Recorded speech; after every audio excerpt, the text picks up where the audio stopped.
Hai kawan-kawan, selamat datang kembali di podcast Histomat. Di podcast ini kita akan membahas berbagai fenomena sosial yang ada di sekitar kita secara kritis dan ilmiah. Nah, sekarang kita sudah bersama Bung Mukhtar Habibie atau biasa kita panggil Bung MH. Apa kabar, Bung? Baik, gimana Bung? Hafal? Baik juga, Bu. Sehat. Oke. Bung, saya ini suka sering dengar kata-kata bonus demografi. Pertama kali saya dengar tuh waktu saya awal kuliah, ya berarti sekitar 5-6 tahun yang lalu.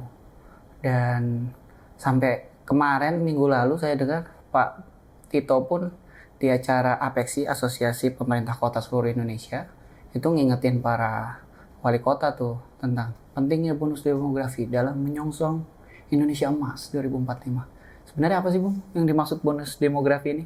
Gimana kira-kira asal-usulnya tuh?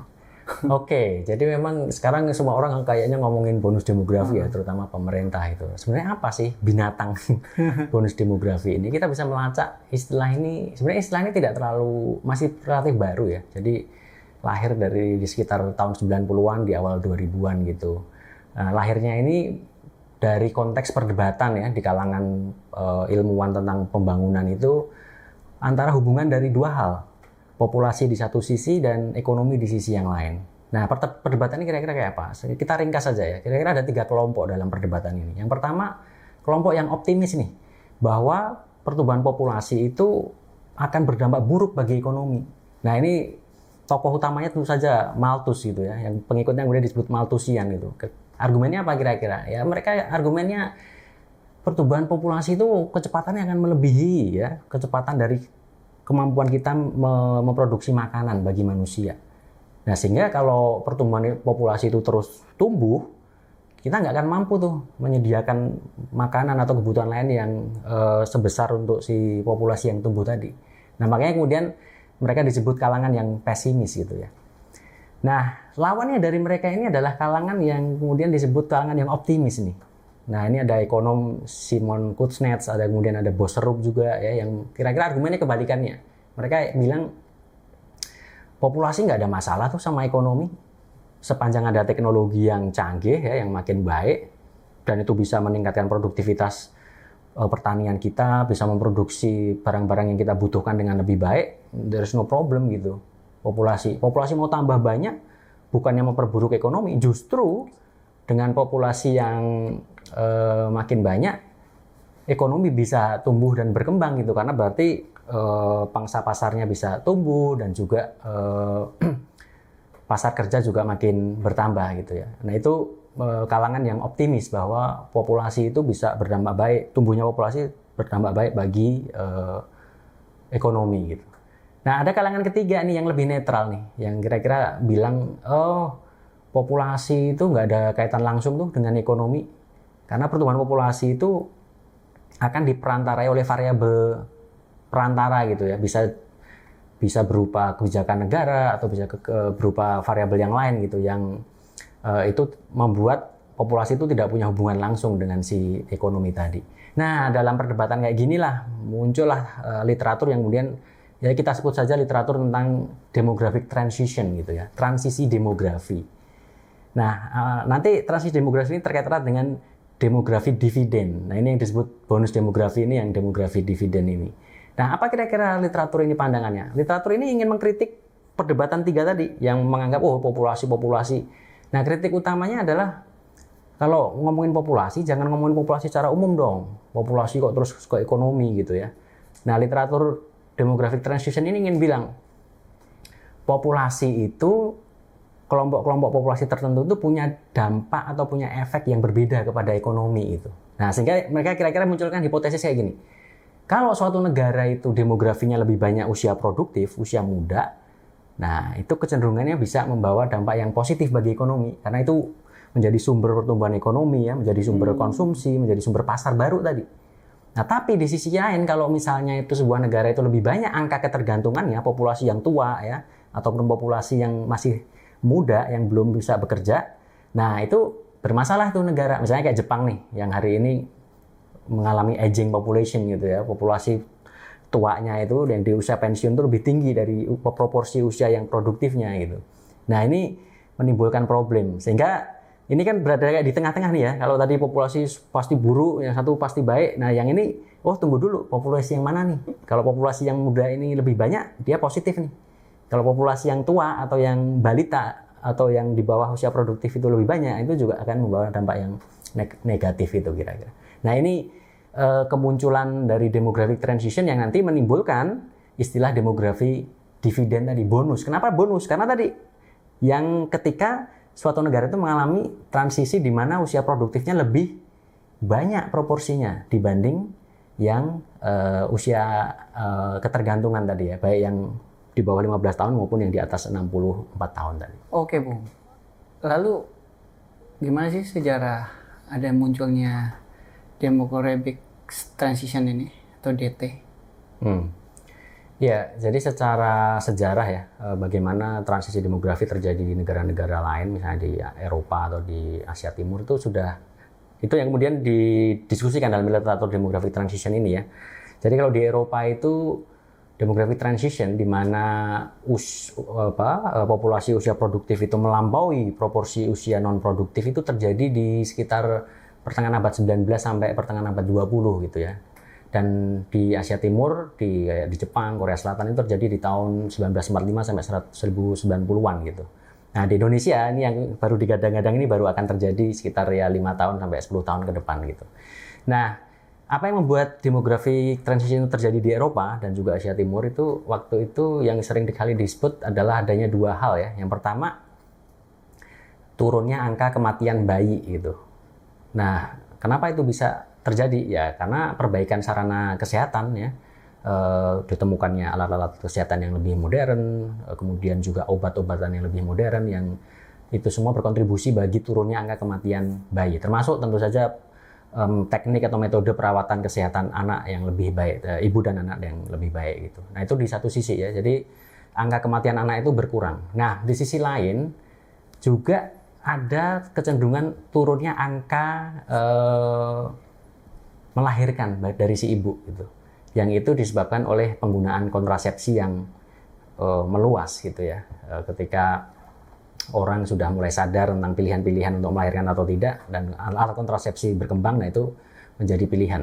Nah, dua hal itu yang membuat usia produktif itu menjadi proporsi yang paling besar di Eropa saat itu. Nah, yang menarik adalah ketika usia produktif ini dominan di Eropa, mengalahkan usia non-produktifnya, apa yang membuat itu kemudian dianggap sebagai bonus kan karena tadi ya, punya dampak positif kepada ekonomi. Okay. Nah, literatur demographic transition ini ingin bilang, ketika populasi itu produktif, dan kemudian diikuti oleh kebijakan ekonomi tertentu, nah, lahirlah di mana populasi yang produktif itu menjadi positif bagi ekonomi. Nah, apa saja yang kebijakan ekonomi yang membuat demographic transition itu menjadi demographic bonus gitu. Nah, menurut literatur ini ada tiga jenis kebijakan yang membuat itu terjadi. Yang pertama, export oriented. Nah, ini mirip-mirip khas liberal ya, khas neoklasik, bahwa dulu dibayangkan ketika semua itu free trade ya, free market dan lain sebagainya, itu memfasilitasi tumbuhnya bisnis. Dan itu baik bagi upaya penyerapan usia produktif yang lagi banyak-banyaknya itu ya. Nah, yang kedua, ini yang tadi mungkin di podcast kita sebelumnya udah dibahas juga ya, soal labor market flexibility lagi-lagi ya. Jadi kemudahan perusahaan untuk meng-hire ya, merekrut orang dan memperhatikan orang tanpa aturan yang banyak dan memberatkan usaha, itu dianggap sebagai salah satu faktor yang membuat transisi demografi yang membuat populasi produktifnya yang lebih banyak itu akhirnya membuat menjadi bonus gitu, karena berdampak positif bagi ekonomi. Ketika tadi ada kebijakan export oriented ya, jadi orientasinya ke pasar global, kemudian ada labor market flexibility yang diterapkan, dan juga yang terakhir soal pentingnya pembangunan istilahnya tuh Human Development Index ya, jadi pembangunan manusia. Nah itu biasanya lewat pendidikan. Nah lebih spesifiknya lagi biasanya dikaitkan dengan tertiary education gitu, jadi pendidikan tinggi. Artinya berarti mencetak sebanyak mungkin sarjana gitu ya. Nah ini argumen dari demographic transition, bagaimana sejarah di Eropa dan Asia Timur itu Kemudian diabstraksikan, oh iya ya, kalau kayak gitu seluruh negara di tempat lain yang akan mengalami demographic transition akan bisa mengubah demographic transition menjadi demographic bonus kalau melakukan kebijakan-kebijakan tadi. Sebagaimana yang dilakukan di Eropa dan Asia Timur. Gitu. Dibalik kemudian ya, Bung? Ya. Oke, Bung. Kalau misalnya kayak gitu, asal-usulnya, apakah benar demographic transition atau bonus demografi itu benar-benar membawa bonus bagi Indonesia? Oh, akan gitu ya mungkin ya. Karena belum terjadi belum, kan? Belum, sekarang indikatornya udah ada. Indikatornya ada. Nah, sebenarnya di literatur demografi transition ini sendiri secara implisit ya sudah mengakui itu bahwa tidak ada yang namanya otomatis tadi. Tidak ada yang menjamin. Tidak ada yang menjamin. Demographic transition itu hanya potensi. Demographic transition kan tadi, ketika populasi produktif itu jumlahnya lebih besar populasinya dibanding yang tua dan yang remaja gitu ya. Nah, tapi baru bisa menjadi demographic dividend atau bonus ketika tadi melakukan kebijakan-kebijakan ekonomi yang kayak tadi tuh.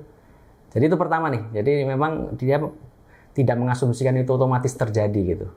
Karena ada hal yang harus dilakukan tadi.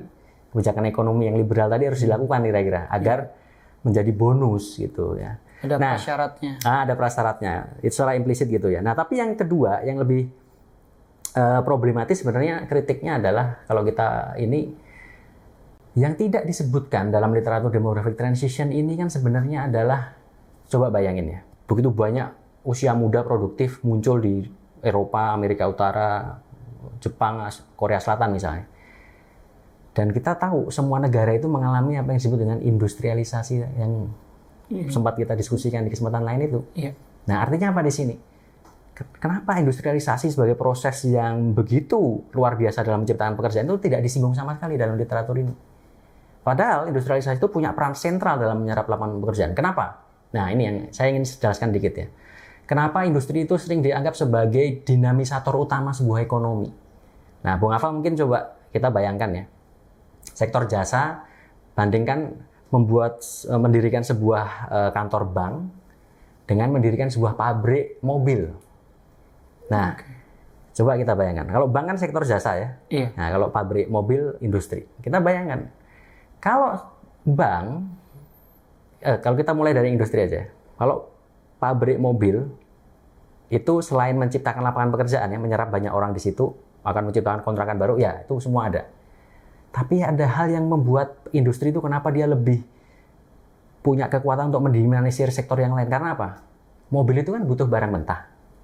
Nah, butuh nikel, butuh aluminium, butuh tembaga, besi, dan lain sebagainya. Artinya, adanya pabrik mobil itu pasti mengerek permintaan di sektor yang lain. Itu baru di hulunya gitu ya. Itu ada permintaan yang naik di situ. Nah, otomatis kan kalau tambang bertumbuh kan pasti juga lapangan pekerjaan di situ juga tumbuh kan. Nah, itu satu tuh, baru hulu tuh. Nah, ketika mobil sudah diciptakan, mobilnya dijual dong. Nah, disitulah menstimulasi lahirnya sektor jasa dalam hal retail, perdagangan. Perdagangan memunculkan lagi, misalnya perdagangan suku cadang ya, suku cadang mobil atau motor. Nah, itu nanti memunculkan sektor jasa yang lain lagi, yaitu servis, ya kan? Untuk mereproduksi mobil itu agar tetap bisa dipakai terus kan butuh servis berkala itu.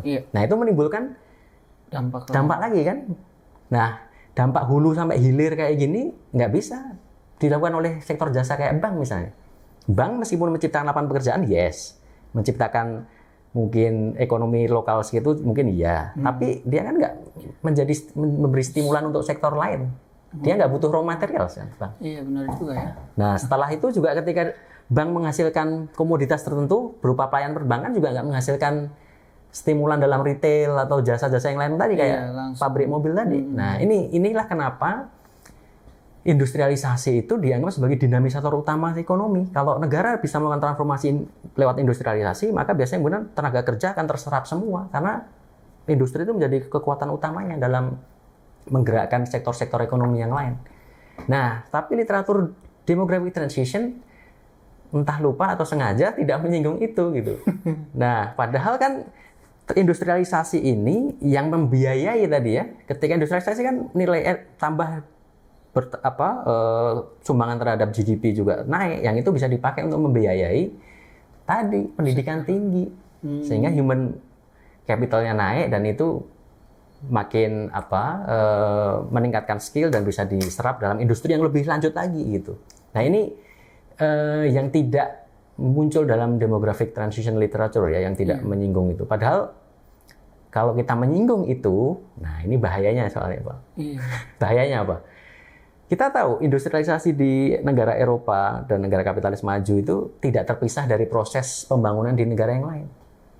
Nah, dalam banyak kasus, industrialisasi yang terjadi di sana itu justru dimungkinkan berkat proses kolonisasi, proses perampasan yang dilakukan terhadap negara-negara pinggiran. Indonesia salah satunya. Duitnya dikeruk, raw materialnya dikeruk untuk melakukan industrialisasi di sana. Nah, saya kira itu dugaan saya kenapa mereka nggak menyinggung di industrialisasi ini. Kalau itu disinggung, nanti orang harus menyinggung tentang kolonisasi nih, tentang periode kolonial. Yang membuat demographic transition di sana itu bisa menjadi bonus karena hal tersebut. Iya, karena adanya kolonisasi. Dan itu kan nanti bisa sangat radikal. Solusinya kan sangat berbeda dengan kalau mainstream literatur yang tadi ketika industrialisasi nggak dibahas, ya udah persoalannya cuma sekedar pendidikan, soal labor market flexibility dan lain sebagainya tadi. Iya. Nah makanya berarti kalau di Indonesia akan bermanfaat nggak tuh? Ya sebenarnya bukan bermanfaat atau tidaknya, tapi lebih ke kita ke depan akan kayak apa gitu. Apakah benar jadi bonus, artinya itu baik bagi ekonomi, atau sebaliknya.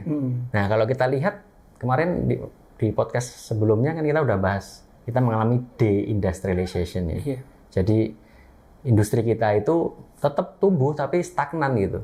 Artinya tidak bisa menciptakan, menyerap lapangan pekerjaan yang banyak.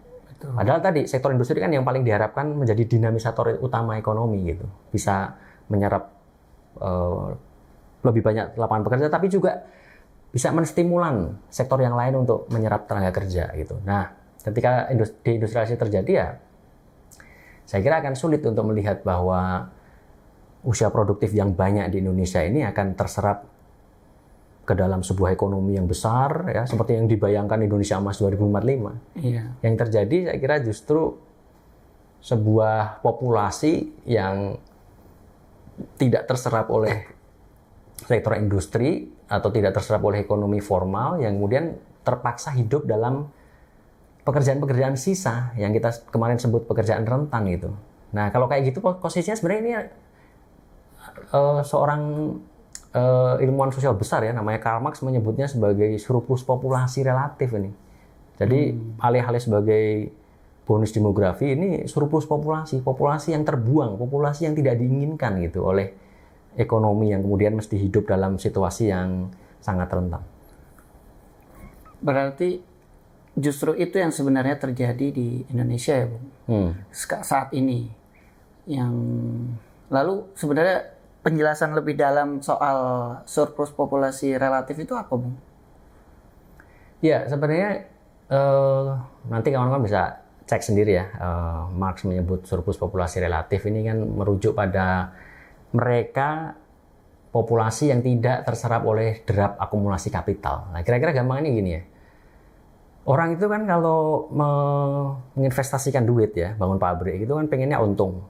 Nah, ketika pengennya untung ya dia pengen cari cara agar bisa menghasilkan lebih banyak produk untuk dijual lebih banyak agar untungnya lebih banyak gitu. Nah, dengan tuntutan kayak gitu, mereka biasanya kemudian mencari cara tuh, mencari teknologi baru, mekanisasi, bahkan mungkin menggunakan AI sekarang ya, agar produktivitas pabriknya itu meningkat gitu. Nah, ketika produktivitasnya naik, kebutuhan akan tenaga kerja di pabriknya kan berkurang karena udah dimekanisasi tadi. Nah, ini yang menurut Marx secara kontinu kapitalisme itu selalu akan menimbulkan orang-orang yang terlempar dari pekerjaannya karena lama-lama mekanisasi membuat banyak orang yang tidak akan terserap dalam proses akumulasi kapital ini. Dan kenapa disebut relatif? Karena dalam keadaan apapun kapital itu pengusaha tadi ya, ketika menginvestasikan modal tetap butuh buruh. Nggak ada ceritanya. Meskipun nanti semuanya mayoritas ada AI, ada mekanisasi, tetap butuh buruh. Nah, makanya disebut relatif. Jadi bukan surplus populasi absolut gitu. Kalau absolut kan berarti nggak butuh buruh sama sekali. Iya. Nah, kalau relatif itu butuh, tapi butuhnya tidak sebanyak populasi yang ada di bumi ini. Nah, makanya disebut surplus populasinya itu relatif. Hanya sebagian kecil populasi yang akhirnya dibutuhkan oleh kapital untuk proses membuat komoditas itu. Jadi surplus populasi relatif itu yang bisa kita sebut SPR. Penyebabnya apa itu, Bung? Ya, tadi penyebabnya sebenarnya sudah disinggung. Kita bisa jawabnya di dua level ya. Di level abstrak itu tadi Marx menyebutnya karena ada kecenderungan dalam kapital itu untuk melakukan efisiensi dan peningkatan produktivitas yang itu membuat mekanisasi dan kebutuhan akan buruh itu berkurang. Ya, itu salah satu jawabannya di situ ya. Dari proses inherent ya, proses yang kapitalis atau kapitalisme selalu akan membuat kayak gitu. Nah, aspek yang lain adalah ya tumbuhnya financial capitalism gitu, di mana kapital itu sekarang bisa menghasilkan duit tanpa harus memproduksi komoditas. Nah, lagi-lagi seperti sudah kita bahas ya di kesempatan sebelumnya. Nah, itu financial capitalism yang membuat kebutuhan terhadap tenaga kerja juga makin berkurang gitu. Nah, itu di level yang abstrak. Nah, di level yang lebih konkret, di level di suatu negara, kita bisa merujuk kenapa kok SPR ini tumbuh gitu ya. Karena ada yang kita sebut sebagai inkoherensi kemarin kita bahas soal ketidaknyambungan antara sektor pertanian dengan industri dan dengan sektor jasanya gitu. Nah, nanti tidak perlu kita ulang ya, detailnya nanti bisa lihat di edisi sebelumnya. Nah, itu penyebabnya kenapa kemudian SPR itu begitu melimpah di dunia maupun di Indonesia. Oke, Bung. Kalau misalnya SPR kemudian akhirnya melimpah ruah, apa yang kemudian menjadi dampak bagi para pekerja-pekerja lainnya? Pertama tentu saja bagi si SPR sendiri ya, namanya aja mereka ini hidup dalam sebuah pekerjaan sisa-sisa gitu. Nah, ketika mereka hidup dalam pekerjaan sisa, ya pertama pasti mereka nggak hidup layak gitu. Dari segi upah, dari segi jaminan sosial, dari segi keseimbangan hidup, dari segi stabilitas pekerjaan dan lain sebagainya, ini mereka nggak hidup secara layak. Ini konsekuensi dari tidak dibutuhkan gitu ya. Ini mereka kemudian hanya jadi sisa-sisa populasi yang tidak terlalu dibutuhkan oleh ekonomi gitu. Dalam kapitalisme ya, kita baca dalam kapitalisme ini. Nah, yang lebih menarik sebenarnya dampaknya bagi pekerja aktif nih. Nah, jadi Marx itu membagi antara, jadi surplus populasi relatif ini bagian dari apa yang dia sebut sebagai pasukan cadangan pekerja. Nah, namanya aja cadangan nih. Cadangan itu dipakai kalau dibutuhkan dan dibuang kalau tidak dibutuhkan gitu kira-kira. Nah, ini berlawanan dengan konsep dia namanya pekerja aktif atau reserve army of labor ya. Jadi kalau yang pasukan cadangan pekerja itu disebutnya reserve army of labor, kalau yang aktif itu active army of labor gitu. Nah, di ukuran yang lebih konkret, yang inti ini ya, pekerja inti atau pekerja aktif itu kita bisa sebut saja mereka adalah para pekerja formal gitu, yang jumlahnya lebih sedikit ya. Nah, nanti kawan-kawan bisa lihat gambar di ilustrasi ya, bagaimana jumlah pekerja formal itu hanya kecil gitu di tengah-tengah, hanya kayak enclave ya, kayak kubangan kecil, dikelilingi oleh banyak sekali pekerja informal yang mereka ini semua bahkan rela mengantri untuk masuk ke inti ini tadi. Ke intinya pusat kapital ini tadi. Kenapa? Bahkan orang buruh ya sekarang di Bekasi atau Tangerang mungkin rela membayar loh untuk kerja di pabrik aja. Jadi ini banyak itu. Sebuah peristiwa ya yang bagi kapital sangat senang sekali gitu. Ini orang buruh ya mau dieksploitasi aja bayar gitu. Ada yang bayar 5 juta, ada yang bahkan bayar 20 juta gitu. Nanti dicicil, dipotong dari gaji mereka. Saking susahnya nyari pekerjaan dan saking pengennya para pekerja informal ini masuk ke sektor ekonomi inti kapitalis tadi ya, pekerja formal ini. Nah, kenapa itu begitu menjanjikan? Kenapa banyak orang ingin masuk ke rebutan, masuk ke inti yang kecil tadi? Gampangnya gini, Bung. Kalau Anda itu pekerja formal ya di pabrik Cikarang aja, Anda itu punya kartu. kartu pegawai atau kartu karyawan di sebuah pabrik. Nah, dengan kartu itu Anda bisa main ke dealer, Anda bisa main ke bank, Anda bisa bawa pulang motor dari situ karena si dealer melihat ini punya pendapatan yang pasti, reguler tiap bulan. Nah, ini kan yang nggak diperoleh ketika Anda jadi buruh informal, jadi buruh tukang majikan mie ayam, majikan warung padang, menjadi pekerja burjo atau yang lain yang mereka nggak punya kartu pegawai yang itu dibutuhkan untuk mengakses kredit di bank maupun mengakses kredit di dealer gitu. Ya. Sehingga banyak orang berlomba-lomba untuk masuk ke sektor formal, ekonomi formal kapitalisme ini. Yang tadi ya jumlahnya sangat kecil itu. Nah, ketika banyak orang surplus populasi relatif ini mengantri ya, mau masuk ke inti kapitalis yang kecil ini, otomatis daya tawarnya si buruh yang aktif ini lemah dong. Iya. Ya, misalnya buruh pabriknya mau demo nih, mau nuntut macam-macam. Nanti kapitalisnya tinggal bilang, kalau kamu macam-macam, ya udah keluar aja. Keluar aja, itu yang ngantri masih banyak, bahkan rela bayar. Nah, ini dampaknya bagi si pekerja aktif ini. Pekerja aktif sendiri sebenarnya dirugikan oleh begitu melimpahnya SPR tadi. Dan ini membawa konsekuensi ke yang konsekuensi berikutnya ya, yaitu lahirnya semacam kompetisi dan fragmentasi di antara pekerja sendiri. Fragmentasinya ya tadi kan, ada yang jadi pekerja aktif di pusat kapitalisme tadi, di sektor formal yang produktif tadi, sama pekerja yang jadi surplus populasi relatif ini yang jadi pasukan cadangan tadi. Yes. Nah, fragmentasi akhirnya kompetisi kan, berebut nih. Berebut, yang ini SPR pengen masuk jadi aktif itu, yang cadangan pengen jadi yang inti ini. Dan itu membuat otomatis tentu saja lemahnya bargaining power buruh secara keseluruhan. Karena buruh kemudian dipecah belah antara yang kerja di sektor inti kapital dengan mereka yang cuma di pinggirannya gitu ya. Yang cuma jadi sisa-sisa tadi menjadi pasukan cadangan tadi. Nah, ini efek lainnya adalah ketika buruh itu secara kekuatannya berkurang, di sisi lain kapitalis paling suka nih. Jadi bargaining power kapitalis ini luar biasa meningkat dengan melimpahnya surplus populasi relatif ini. Dan ini terjadi di level global ini. Jadi kalau kita pakai ukuran angka ILO aja ya, ILO menyebut lebih dari separuh angkatan kerja dunia itu kerja di ekonomi informal atau pekerjaan rentan gitu. Dan jumlahnya sekitar lebih dari 1,5 miliar populasi.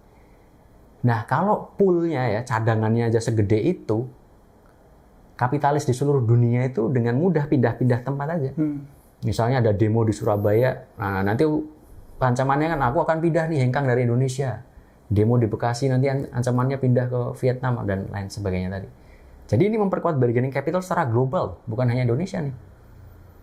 Dan di mana-mana itu kapital itu memang lebih suka buruh yang banyak tersedia secara banyak, karena buruh yang tersedia banyak itu pasti murah. Lebih murah. Ini beda kalau buruh itu susah. Kalau buruh susah dicari, jumlahnya sedikit, nah itu pasti mahal. Itu yang seperti terjadi di Eropa kan. Makanya mereka punya bargaining position lebih tinggi. Ya, karena tadi di sana kan ada industrialisasi. Nah, tapi industrialisasinya kan dilakukan berkat adanya kolonialisasi. Ya, ada proses-proses perampasan di negara pinggiran gitu yang membuat mereka bisa melakukan itu. Dan Indonesia tidak melewati tahap-tahap itu, apalagi tidak optimal lah kayak gitu kan. Ini saya jadi teringat juga dengan skripsi saya dulu, pemesan ojek melalui aplikasi, kemudian aplikasinya nurunin harga tarifnya, banyak yang protes, ojeknya dengan gampang ya udah protes aja, nggak usah narik. Orang banyak yang mau narik lewat aplikasi saya. Kira-kira sama gitu ya penyebabnya? Iya. Dan ini bukan hanya untuk Gojek ya, hampir di semua sektor produksi kayak gitu tuh. Si pengusaha bisa dengan mudah bilang, ya silakan kalau nggak mau. Dan ini kan, kalau dulu kan banyak sekali ya Bung, demo-demo teman-teman driver itu. Ini yang Bung sebut bilang juga yang terjadi fragmentasi sehingga lama-lama teman-teman ojek tidak punya solidaritas dan menuntut bersama-sama. Kira udah nggak ada kan sekarang demo-demo ojek Oke, Bung. Gitu ya teman-teman, kita jadi paham sekarang. Dan itu realitanya terjadi di Indonesia saat ini. Nah, ini pertanyaan pemungkas paling. Kalau memang Bung sudah berhasil menjelaskan situasi saat ini, yaitu terjadi SPR, surplus population relative. Lalu apa jalan keluarnya, Bung? Apakah sudah ada solusi ataukah Marx pernah menyebutkan? Ya, pertama kita perlu mengakui dulu bahwa melimpahnya surplus populasi relatif ini fenomena global. Jadi ini bukan khas Indonesia. Seluruh negara pinggiran itu mengalaminya gitu. Dan memang kebanyakan di negara pinggiran, negara kapitalis maju karena mereka punya industrialisasi, sektor jasanya itu produktif, ya mereka cenderung tidak mengalaminya gitu. Nah, pertama artinya kalau ini fenomena global, maka memang butuh pendekatan yang saya kira juga butuh pendekatan yang global. Nah, untuk itu kita perlu tahu dulu nih, sistem sosial apa sih yang sekarang dominan di level global gitu kan. Ya kita kan hari ini hidup di sistem sosial yang kita bisa sebut kapitalisme gitu. Di mana hukum ekonomi yang mengatur kapitalisme ini kan hukum utamanya kan kompetisi, efisiensi, produktivitas, nanti ujung-ujungnya itu profit itu. Dan akumulasi. Nah, kalau sistem sosial kayak gini, ya memang Anda jangan pernah berharap sistem kayak gini akan take care of population gitu. Akan peduli sama manusia. Kepedulian mereka cuma satu. Akumulasi kapital, profit maximization. Nah, kalau kita masih hidup dalam sistem sosial yang mengedepankan, mementingkan profit dibanding manusia, ya kita nggak akan kemana-mana. Jangan harap ada perubahan yang signifikan gitu. Nah, sehingga barangkali memang kita butuh sistem sosial yang baru, yang memang sejak awal menekankan pentingnya bagaimana mengurus manusia, mengurus gimana orang punya pekerjaan yang layak, mengurus gimana caranya agar pekerjaan yang layak itu dimiliki oleh sebanyak mungkin orang, bukan hanya sekarang dimiliki segelintir negara-negara di kapitalis maju. Gitu. Nah, ketika sistem sosial yang baru, maka memang akan butuh sebuah perencanaan global yang baru juga. Kemarin kita kan sudah menyinggung ya soal pergeseran pembagian kerja kan. Dari sebelumnya tuh pembagian kerja di level nasional menjadi pembagian kerja di level global gitu. Nah, tapi sayangnya global division labor hari ini kan dipimpin oleh para korporasi. Para kapital yang tentu saja kepentingan utamanya profit, bukan ngurus manusia gitu. Jadi kalau mereka itu ngatur supply chain-nya misalnya, nanti nikelnya dari Indonesia, semikonduktornya dari Vietnam, dirakit di Cina, dijualnya di Eropa, dan itu bagi mereka yang penting profit maximization. Nggak peduli kalau di Indonesia kemudian nanti banyak orang nganggur, di Vietnam juga sama, di Cina juga sama, itu bagi mereka. Dan ya memang kita nggak bisa mengharapkan kan, masa kapitalis kita harapkan mengurus populasi gitu ya. Dan ini yang mestinya menjadi refleksi kita, apakah kita masih menyerahkan perencanaan global produksi itu di tangan mereka, segelintir orang yang tidak pernah kita pilih. Ingat ya, kapitalis itu kan nggak ada yang milih kan. Iya.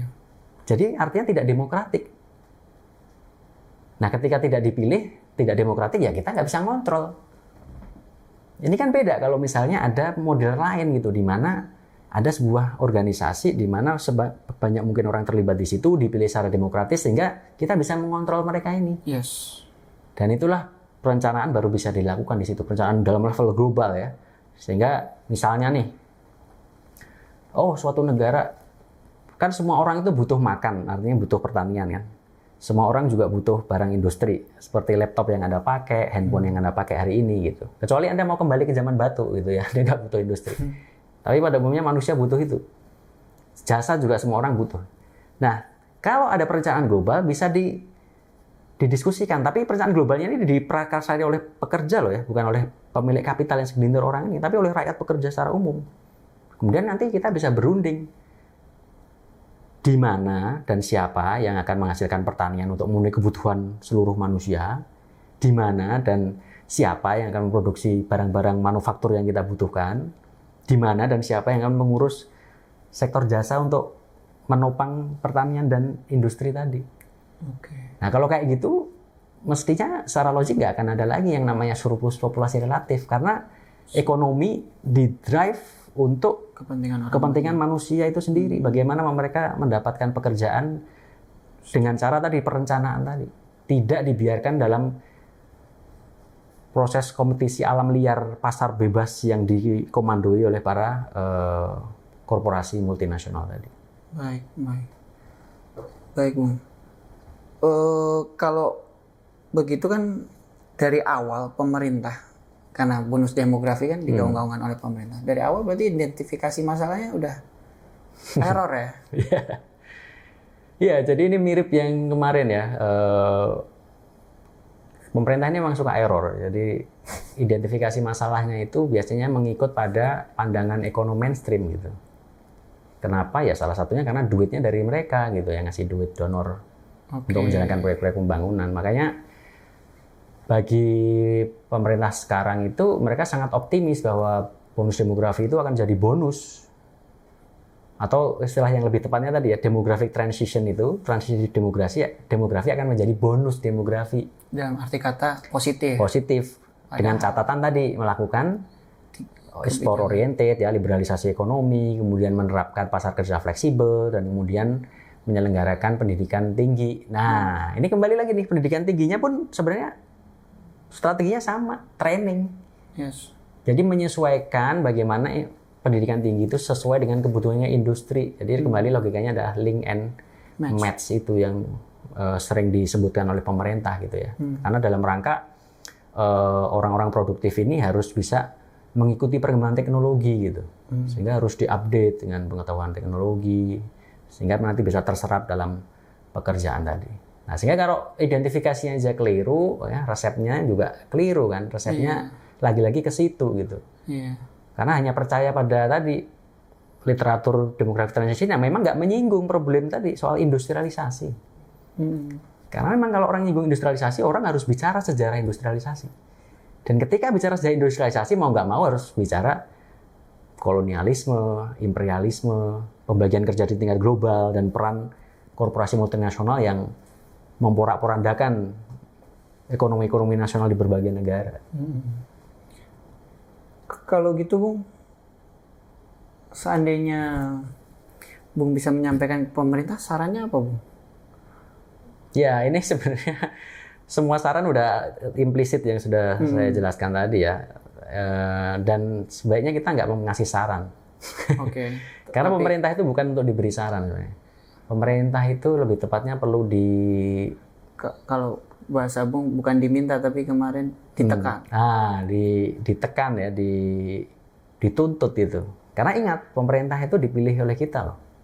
Yes. Artinya mereka juga harus bertanggung jawab dong sama kita. Nggak sembarangan ngambil strategi yang ternyata nggak bisa tuh ngurus populasi yang sedemikian banyak di Indonesia tadi ya, yang begitu banyak orang yang tidak terserap dan nanti cuma tadi jadi populasi yang tidak diinginkan oleh ekonomi, yang akhirnya terombang-ambing hidup dalam ketidakpastian, dalam kerentanan, dan itu jumlahnya luar biasa. Jadi kalau nggak ada diskusi tentang industrialisasi, nggak ada diskusi tentang bagaimana perencanaan di tingkat global maupun nasional ya bonus demografi ini akan jadi surplus populasi yang membuat banyak orang menderita kira-kira. Oke, Bung. Baik, teman-teman. Jadi kita sama-sama dengar ya dari Bung MH kalau ternyata bonus demografi itu adalah konsep yang bermasalah ketika kita secara ilmiah, secara real melihat fenomena yang terjadi di Indonesia dengan tidak adanya industrialisasi yang baik dan berbagai tahapan-tahapan yang Bung sebutkan tadi, yang seperti yang terjadi di negara-negara maju sana. Nah, sebenarnya menarik, Bung, untuk membicarakan bagaimana misalnya soal keberpihakan negara terhadap kan kalau kata Marx juga negara jadi pertarungan ya, Bung, arena kepentingan. Mungkin di episode selanjutnya ya, Bung, karena memang waktu kita terbatas. Dan teman-teman kalau bingung tadi soal kita udah nyebutkan negara pinggiran, ya itu bisa cek juga di episode sebelumnya. Untuk episode kali ini soal bonus demografi dalam tanda kutip dan SPR kita tuntaskan dulu. Sampai ketemu di episode selanjutnya. Terima kasih.